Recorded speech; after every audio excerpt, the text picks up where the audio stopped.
नमस्कार, आप देख रहे हैं महुआ खबर और मैं हाजिर हूं आपके साथ ऋतिक ठाकुर।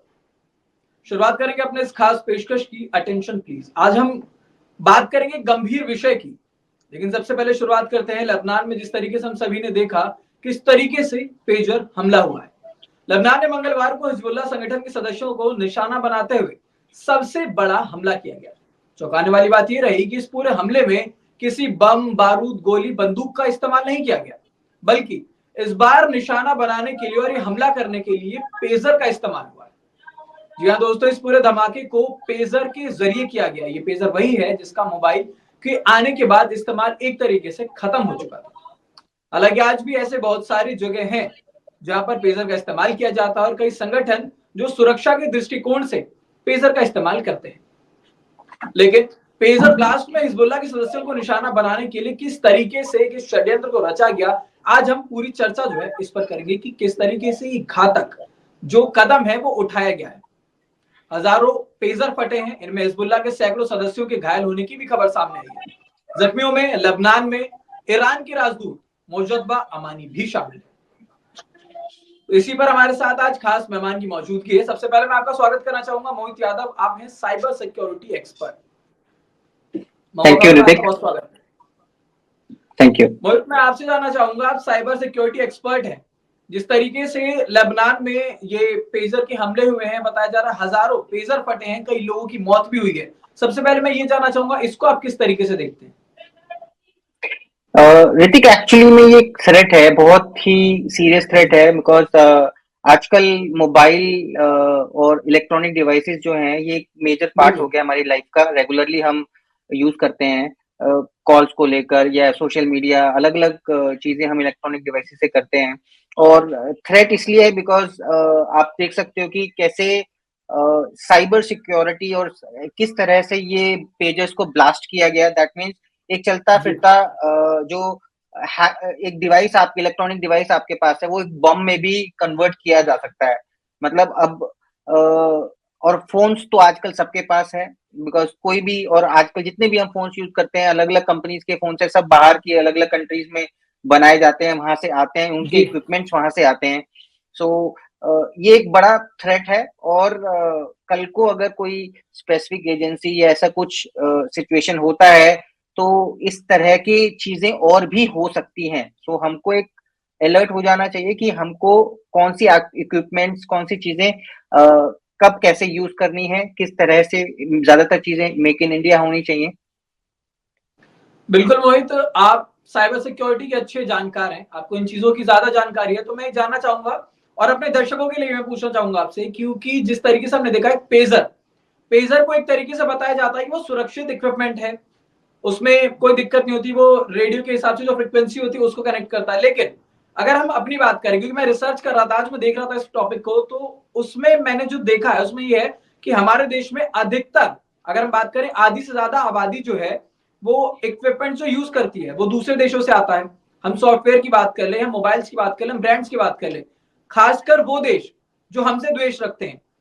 तो कहीं ना कहीं एक हमारे देश के लिए तो बहुत बड़ा खतरा है, हमें एक सचेत हो जाना चाहिए जिस तरीके से लेबनान में हादसा हुआ है उसको लेकर। हमारे इंडिया के अंदर जो मेजर थ्रेट्स आते हैं, मतलब बहुत सारी कंट्रीज है वैसे तो, बट एक चाइना एक बहुत बड़ा थ्रेट की तरह है। और बिकॉज उससे बहुत ज्यादा इलेक्ट्रॉनिक्स का सामान इंडिया में आता है।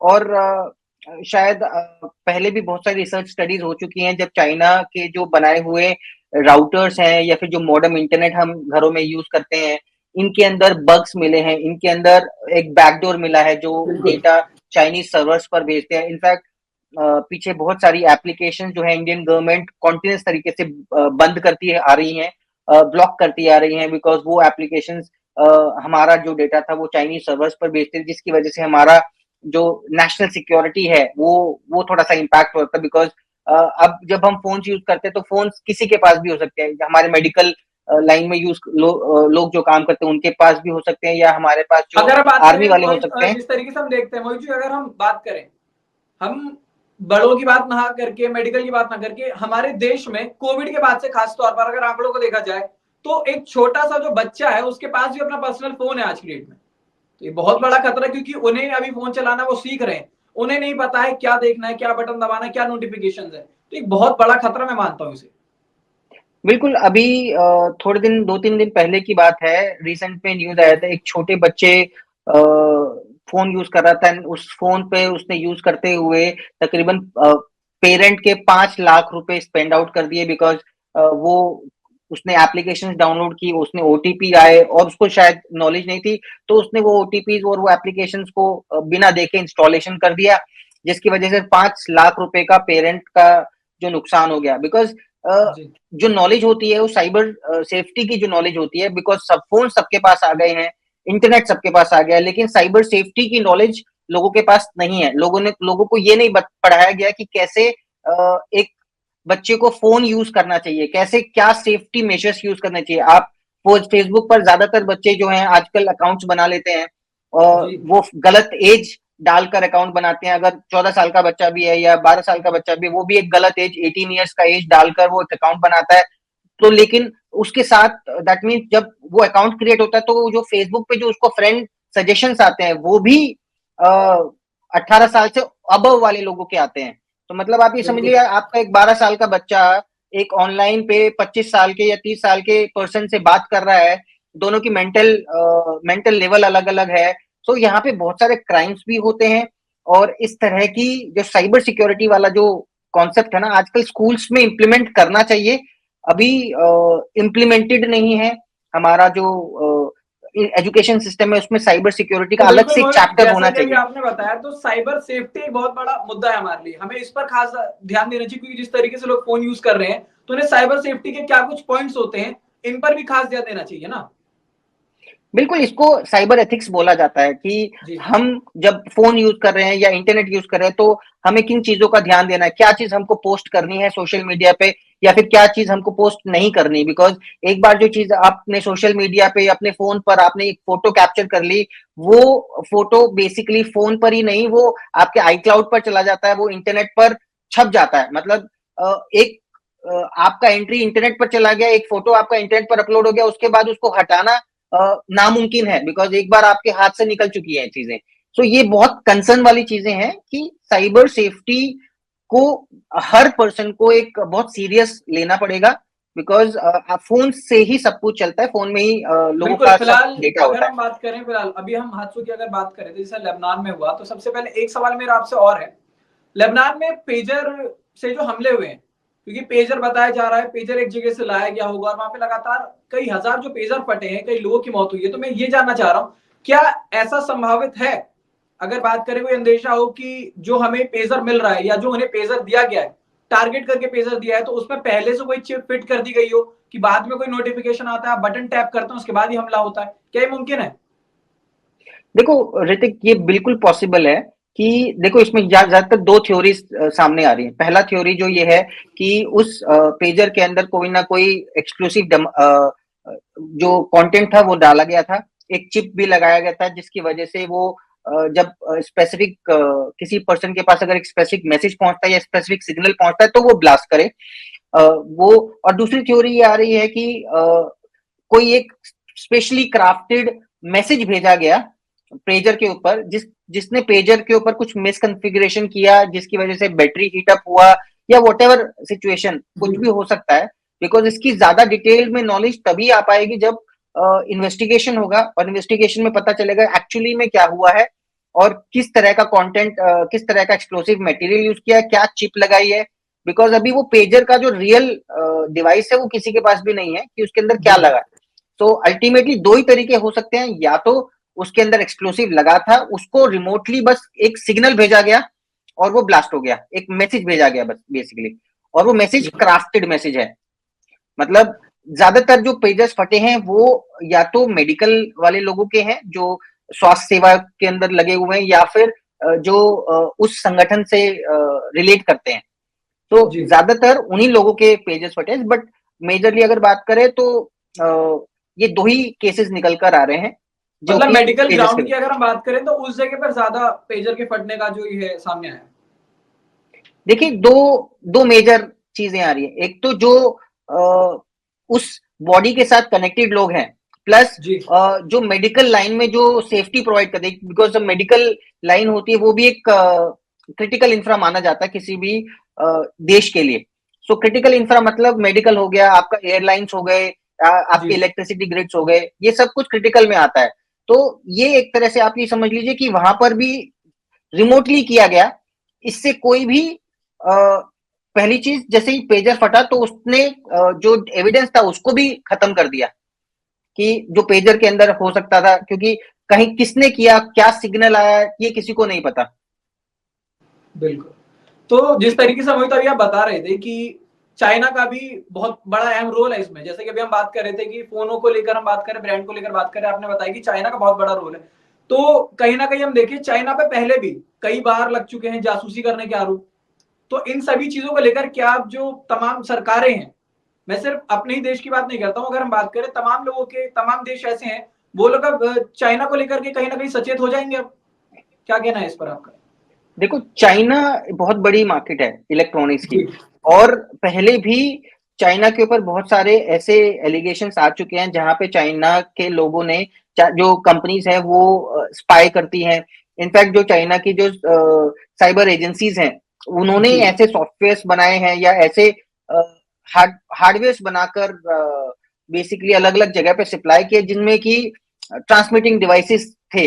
आप पुरानी डॉक्यूमेंट्रीज देखेंगे तो उसमें चाइना के बहुत सारे ऐसी चीजें निकल कर आएंगी जहां पे चाइना के लोगों ने अलग अलग इक्विपमेंट प्रोवाइड किए। वो इक्विपमेंट एम्बेसीज के अंदर लगाए गए और वहां से वो इक्विपमेंट ऑटोमेटिकली वॉइस रिकॉर्ड कर या सिग्नल्स को एनालॉग में कन्वर्ट कर नियरेस्ट जो पॉइंट था वहां तक ट्रांसमिट करते थे। सो चाइना बहुत बड़ी मार्केट है और चाइना के बहुत सारे लोग पहले भी आ चुके हैं, और हमारे इंडिया में भी ये बहुत तेजी से स्प्रेड आउट हो रहा है। सो हमारी गवर्नमेंट के अंदर तो, गवर्नमेंट ने तो खासकर ये चीजों को, जो जो जितने भी गवर्नमेंट इंस्टीट्यूशंस के अंदर अगर चाइनीज फोन या ऐसी कोई चीजें यूज हो रही हैं जो जैसे राउटर्स हो गए या फिर इक्विपमेंट्स हो गए, वो अलाउड नहीं है। जो ज्यादातर गवर्नमेंट में जो भी चीजें बनी हैं, लगी हैं, वो ज्यादातर make in government, make in India होनी चाहिए, तभी जाके वो आर्मी या हमारे किसी भी लॉ इन्फोर्समेंट एजेंसीज के अंदर जाती है। चाइनीज चीजों को अलाउ नहीं किया हुआ है। बिल्कुल मोहित, जिस तरीके से अभी आपने बताया कि चाइनीज इक्विपमेंट्स एक बहुत बड़ा खतरा है हमारे लिए। इक्विपमेंट्स हमें बहुत सारी चीजें, हमारी प्राइवेसी की बात करें वो तो पूरी तरीके से भांगे, लेकिन तमाम चीजों को लेकर भी एक बड़ा खतरा है। मोबाइल की बात कर रहे हैं, इंटरनेट की बात कर रहे हैं, अगर हम किसी भी इक्विपमेंट की बात करते हैं, टीवी की बात करते हैं, किसी भी इंस्ट्रूमेंट के थ्रू जासूसी हो सकती है। तो क्या लगता है अब हमारी सरकार कहीं ना कहीं चाइनीज इक्विपमेंट्स को पूरी तरीके से बैन करेगी? देखिए, ये तो आगे समय के साथ ही पता चलेगा, बट जी अगर कंसर्न ये है कि नेशनल सिक्योरिटी का इशू है, क्योंकि कोई भी चीज जो इंटरनेट से कनेक्ट की जा सकती है, जी जिसमें भी कोई सिग्नल ट्रांसमिट हो सकता है, उसको हैक किया जा सकता है। हमने पहले भी ऐसे केसेस देखे हैं जहां पे इसराइल के जो फेमस साइबर सिक्योरिटी कंपनीज हैं, जैसे एनएसओ ग्रुप एक नाम से कंपनी है जिसने पेगासस वायरस बनाया था, और इंडिया के अंदर बहुत ज्यादा उसने बहुत इश्यूज क्रिएट किए थे। मल्टीपल जो पॉलिटिशियंस के मोबाइल्स हैक हुए थे या अलग अलग चीजें हुई थी। अब एक्चुअली में उसमें होता क्या था, उसमें कोई भी लिंक नहीं आता था या फिर कोई भी ऐसा क्लिक करने का कुछ नहीं आता था, सिर्फ एक मिस कॉल आती थी मोबाइल पर, आपके आईफोन पर एक मिस कॉल आती थी, वो भी आई कॉल होता था, जो कि नॉर्मली फेस टाइम कॉल होता था, और आपका मोबाइल हैक हो जाता था। ये जी इसराइल की जो एनएसओ ग्रुप में उन्होंने एक वायरस बनाया है, और यहाँ पर भी इसराइल का ही नाम आ रहा है। इसराइल के हैकर्स बहुत फेमस माने जाते हैं। और वहीं इंडिया में भी जैसे जैसे साइबर सिक्योरिटी का कंसर्न बढ़ता जा रहा है, गवर्नमेंट इस पर बहुत फोकस है, और अलग अलग साइबर सिक्योरिटी फ्रेमवर्क लाने की बहुत ज्यादा जरूरत है। अभी करंट अगर चीजों को देखा जाए तो इंडिया के अंदर वो चीजें नहीं है, सिंगापुर के पास है और यूएस के पास है, बहुत सारी जो डेवलप नेशंस है उनके पास अपना साइबर सिक्योरिटी फ्रेमवर्क है। इंडिया के पास अभी साइबर सिक्योरिटी फ्रेमवर्क नहीं है, गाइडलाइंस को भी इतना ज्यादा फोकस करके नहीं लिया जाता। बिल्कुल मोहित, तो एक लास्ट क्वेश्चन मैं आपका लेना चाहूंगा हमारे दर्शकों के लिए कि जिस तरीके से लेबनान में हादसा हुआ है, अभी आपने भी बताया कि हमें जो मेक इन इंडिया और मेड इन इंडिया में जो भी चीजें बन रही हैं, ज्यादातर जो हमें इस्तेमाल उनका करना चाहिए, तो हमारे दर्शकों को एक आपकी तरफ से कोई सलाह इस सभी चीजों को लेकर? देखिए, सलाह तो बहुत सिंपल है कि जब भी हम कोई भी इक्विपमेंट यूज करें तो हमको कुछ चीजों का ध्यान देना चाहिए। अगर मैं अपने मोबाइल पर कोई एप्लीकेशन इंस्टॉल कर रहा हूँ तो मुझे ध्यान देना चाहिए कि मैं उनको क्या परमिशन दे रहा हूँ। बिकॉज आजकल बहुत सारी एप्लीकेशंस हम अपने बच्चों को फोन दे देते हैं खेलने के लिए, गेम खेलने के लिए। बच्चे मल्टीपल एप्लीकेशंस इंस्टॉल कर देते हैं फोन पे, एंड भी हमको ऐसा लगता है कि बच्चा बहुत तेजी से सीख रहा है, लेकिन एक्चुअली में हो ये रहा है कि वो आपके मोबाइल पर बहुत सारे ऐसी एप्लीकेशंस डाल देता है जो चाइना की तरफ से बनी हुई है, या अलग अलग हो सकता है कि उनमें से कोई मालवेयर, वो हो सकता है आपके फोन से वो मैसेजेस उठाए, आपके फोन से वो पिक्चर्स उठाए। सो वो जो अवेयरनेस है वो अवेयरनेस नहीं है। पेरेंट्स को जब मोबाइल आप बच्चे को देते हो तो आपको ध्यान देना चाहिए कि वो बच्चा क्या कर रहा है, बच्चे को एजुकेट करना चाहिए। आजकल बहुत सारे क्राइम्स हो रहे हैं बच्चों के साथ भी, रिलेटेड टू दिस आईटी, ये साइबर क्राइम की मैं बात कर रहा हूँ। बहुत ही सीरियस क्राइम्स है, बच्चों को इनफैक्ट घबराया, बच्चों को डराया जाता है, ऑनलाइन गेम्स पे लाया जाता है और उनको फिर उनसे अलग अलग टास्क कराए जाते हैं, जो जिसकी वजह से बच्चा डिप्रेशन में आ जाता है, और कई बार सुसाइड वाले भी केसेस देखे जा चुके हैं। सो ये बहुत कंसर्न वाला चीज है। जब भी आप मोबाइल बच्चों को दे तो उस पर थोड़ा सा ध्यान रखिए। जब आप कोई एप्लीकेशन इंस्टॉल करें, आपको तब भी अपने एप्लीकेशन पे ध्यान देनी चाहिए कि कौन सी एप्लीकेशन आप इंस्टॉल कर रहे हो। और अब हम बात करते हैं कि कौन सी मोबाइल ज्यादा सिक्योर है। कोशिश कीजिए चाइनीज मोबाइल्स का यूसेज ना करें। एप्पल को ज्यादा सिक्योर माना जाता है एज कंपेयर टू कोई भी Android phone. Android open source होता है, इसलिए उसमें वायरस आने के ज्यादा चांसेस होते हैं, लेकिन एप्पल जो होता है वो क्लोज सोर्स है, उसमें वायरसेस को इंस्टॉल करना, डालना एक बड़ा मुश्किल वाला टास्क रहता है। बिल्कुल, बहुत धन्यवाद मोहित आपका तमाम जानकारी के लिए और हमारे साथ जुड़ने के लिए। Thank you Hardik.